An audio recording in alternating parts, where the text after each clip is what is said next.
नमस्कार साथियों, मैं संदीप पार्थसारथी। स्वागत है आपका अपने YouTube channel Parthasarathi education point पर।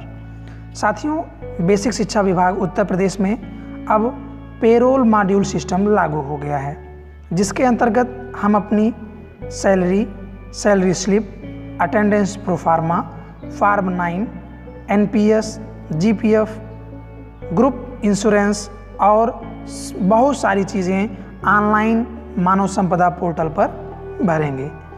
तो आज दोस्तों हम इसी संदर्भ में आप सभी के लिए एक वीडियो लेकर आए हैं, जिसमें हम सभी सीखेंगे कि मानव संपदा पोर्टल पर प्रपत्र 9 कैसे भरें और उसमें लीव डिटेल को कैसे एडिट और ऐड करें, और प्रपत्र 9 भरने के पश्चात हम उसको कैसे प्रिंट आउट करेंगे।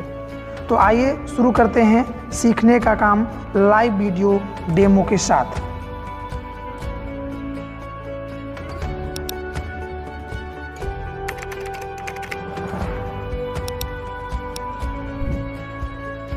सबसे पहले हम सभी गूगल क्रोम ऐप को ओपन करेंगे।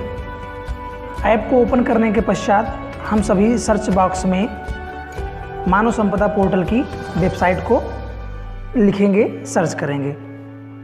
आईडी लिखेंगे हम ehrms.upsc.gov.in।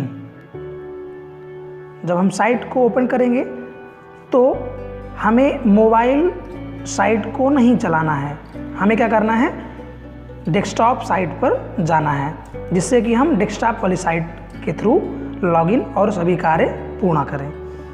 तो इसके लिए हम यहाँ पर जो ये किनारे पर 3 डॉट बने हुए हैं, इस पर हम क्लिक करेंगे। जब इस पर हम क्लिक करेंगे तो यहाँ पर देखिए नीचे लिखा आ रहा है डेस्कटॉप साइट, हम इसी पर क्लिक कर देंगे।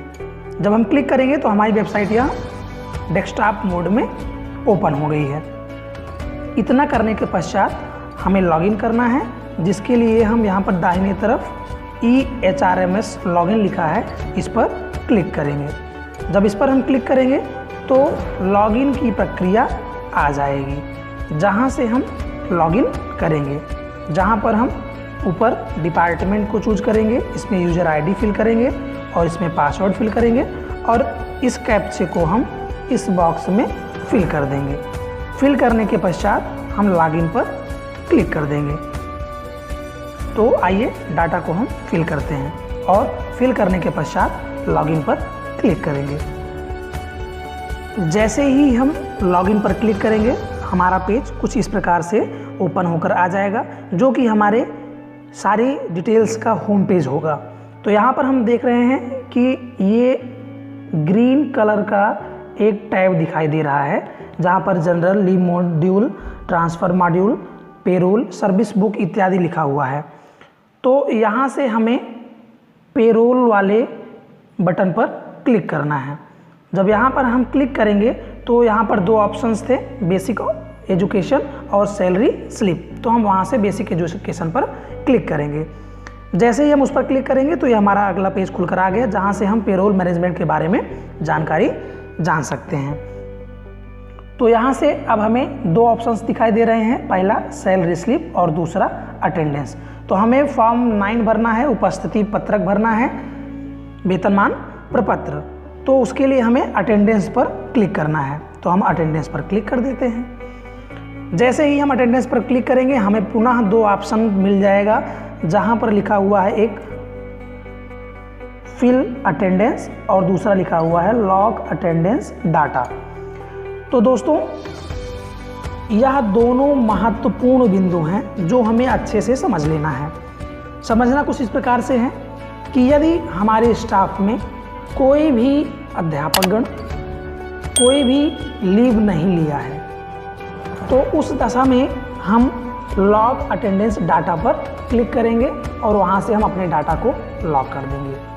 लेकिन यदि हमारे स्टाफ में से कोई भी या सभी किसी भी प्रकार के लीव को लिए हैं, तो हमें उस लीव को ऐड करना होगा कि कौन सा लीव कौन और कब लिया है।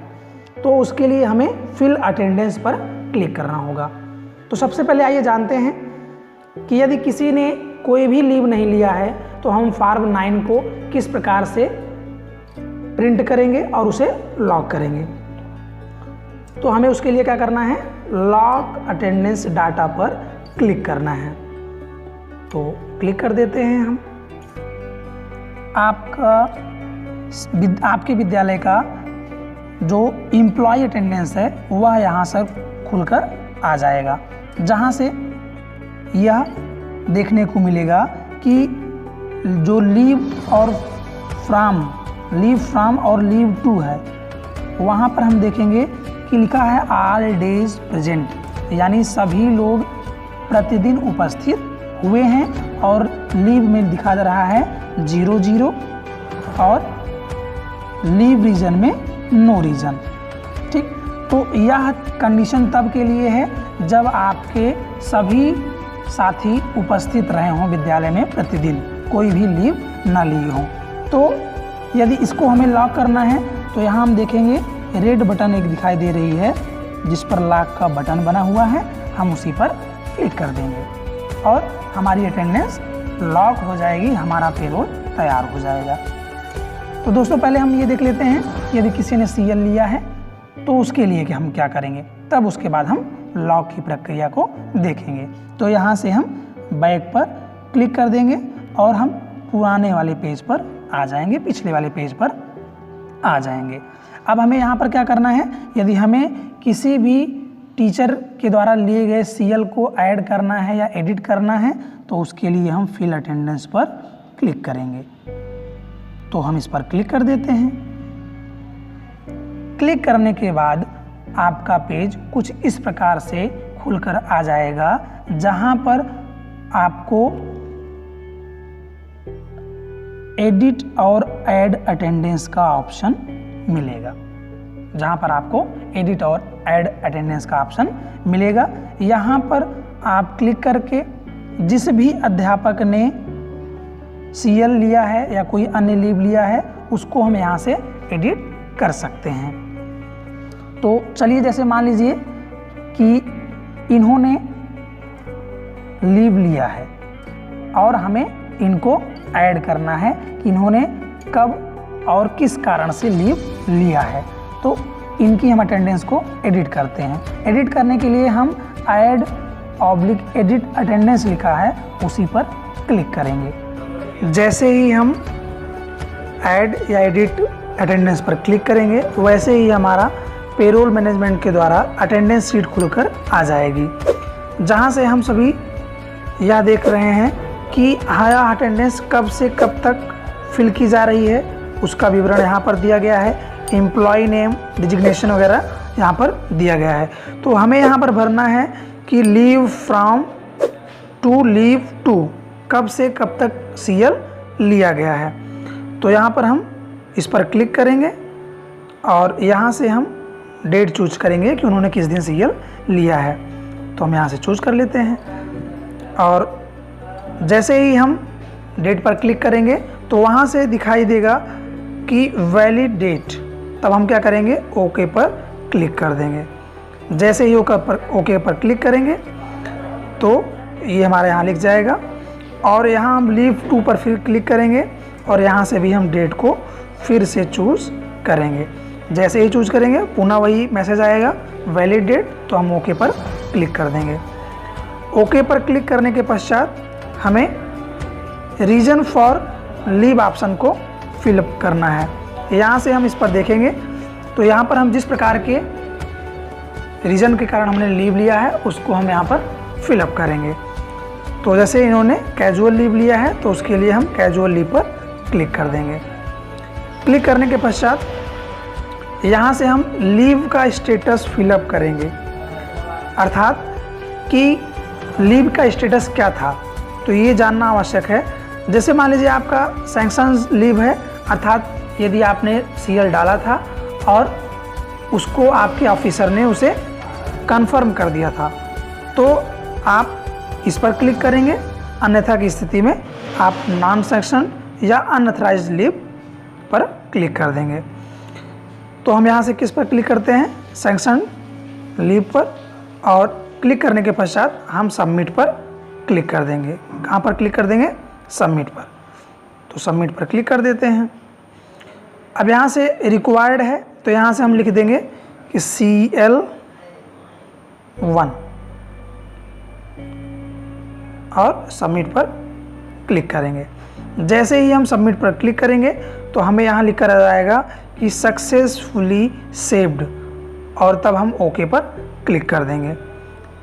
ओके पर क्लिक करने के पश्चात हम यहाँ से अटेंडेंस जो हमने फिल की है उसको हम यहाँ से देख सकते हैं। जब यहाँ से हम देखेंगे अटेंडेंस फिल को तो यहाँ से देख रहे हैं कि इनका अब नंबर ऑफ लीव डेज यहाँ पर 1 दिखाई दे रहा है, 10 सितंबर को जो इन्होंने लिया है, और वो कैजुअल लीव है। तो यहाँ से अब हम बैक जाएंगे। यदि और किसी ने CL लिया है या कोई लीव लिया है तो वहाँ से हम एडिट और ऐड करके अटेंडेंस को इसी प्रकार हम फिल कर लेंगे। और जब यह फिल हो जाएगा तो हम यहाँ से बैक पर जाएंगे और अब हम लॉग की प्रक्रिया को पूर्ण कर सकते हैं। तो उसके लिए हम लॉग अटेंडेंस पर क्लिक करेंगे। जब इस पर हम क्लिक करेंगे तो अब हमारा पेज खुलकर आएगा जहाँ पर जो हमने एडिट किया था, जिनका CL हमने कंफर्म किया था, उनके में यहाँ देखेंगे हम तो लिखकर आ रहा है कि 1 CL। अभी तक यहाँ क्या आ रहा था, 0 आ रहा था। इसी प्रकार जिसका भी और हम एडिट और ऐड करेंगे उसका भी इसी प्रकार यहाँ पर number of days of leave लिखकर आ जाएगा विद रीजन और लीव स्टेटस। तो यहाँ से अब हमें क्लिक कर देना है किस पर, लॉग पर। अब इसमें हम लॉग पर जब क्लिक कर देंगे तो इसमें कोई भी परिवर्तन नहीं होगा। तो हम चलिए लॉग पर क्लिक कर देते हैं। जब लॉग पर क्लिक करेंगे तो यहाँ हमसे पूछेगा ये मैसेज जिसमें लिखा रहेगा are you sure wish to log 3 records. क्या आप 3 रिकॉर्ड सेव करना चाहते हैं, मतलब श्योर हैं आप। तो हम क्या करेंगे, ओके पर क्लिक कर देंगे। ओके पर जैसे ही हम क्लिक करेंगे तो यहाँ पर मैसेज आ गया आपका कि सक्सेसफुली लॉग्ड 3 रिकॉर्ड्स, अर्थात आपके 3 रिकॉर्ड्स सक्सेसफुली लॉग हो चुके हैं। तो अब हम ओके पर क्लिक कर देंगे और जो ही हम ओके पर क्लिक करेंगे तो अब हमें प्रपत्र 9 को प्रिंट करने का ऑप्शन आ जाएगा, जो कि हम यहाँ से देख सकते हैं। यहाँ से हमें ऑप्शन आ गया है कि अब आप इस प्रपत्र को प्रिंट कर सकते हैं। तो हम प्रिंट करने के लिए इस पर क्लिक कर देंगे और जब हम प्रिंट करने के लिए क्लिक करेंगे तो हमारा पेज कुछ इस प्रकार से ओपन होकर आ जाएगा, जो कि PDF के रूप में या किसी अन्य रूप में सेव हो सकता है। यदि हमें इसका स्क्रीनशॉट लेना है तो हम अपने मोबाइल के द्वारा इसका स्क्रीनशॉट ले लेंगे या फिर हम इसको प्रिंट भी कर सकते हैं। अब जैसे ही आपका सभी डिटेल्स आ गई हैं, जिस प्रकार आप प्रपत्र 9 या उपस्थिति पत्रक भरते थे उसी तरह ये आपकी डिटेल्स आ गई है कि किसने लीव लिया है और किसने लीव नहीं लिया है। अब इसमें जो आप हेडमास्टर हैं उन्हें क्या करना है, यहाँ पर सिग्नेचर कर देना है और इसे फॉरवर्ड कर देना है। हम यहाँ पर बैक पर क्लिक कर देंगे और इस प्रकार हमारा ये डाटा लॉक हो चुका है। तो दोस्तों कुछ इस प्रकार से हम प्रपत्र 9 को भर सकते हैं और उसमें हम अटेंडेंस शीट को एडिट और CL को ऐड कर सकते हैं और प्रपत्र 9 भरने के पश्चात हम उसे प्रिंट कर सकते हैं। तो इस प्रक्रिया को आप अपना कर आप प्रपत्र 9 को पूर्णतः बिना किसी समस्या के हल कर सकते हैं। यदि आपको किसी भी प्रकार की समस्या है इस प्रपत्र को भरने में या कहीं कोई दिक्कत आती है तो आप कमेंट बॉक्स में कमेंट करके हमसे वो समस्या पूछ सकते हैं, हम उसे सॉल्व करने का प्रयास करेंगे। इस प्रकार की अन्य विभागीय सूचनाएं, लेटेस्ट अपडेट, ऐप से संबंधित जानकारी इत्यादि पाने के लिए चैनल को सब्सक्राइब करें, वीडियो को लाइक और शेयर करना ना भूलें। धन्यवाद।